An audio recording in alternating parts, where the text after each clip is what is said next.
強風に負けず安室ふるさとで記念ライブ。デビュー25周年を迎えた安室奈美恵さんが25周年当日の一昨日から2日間ふるさと沖縄で野外ライブを行いました。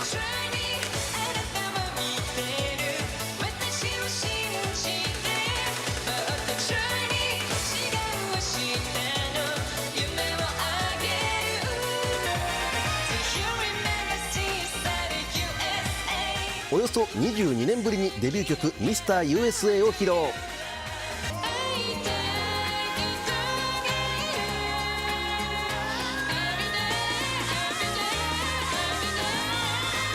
5年前20周年の沖縄公演は台風で中止。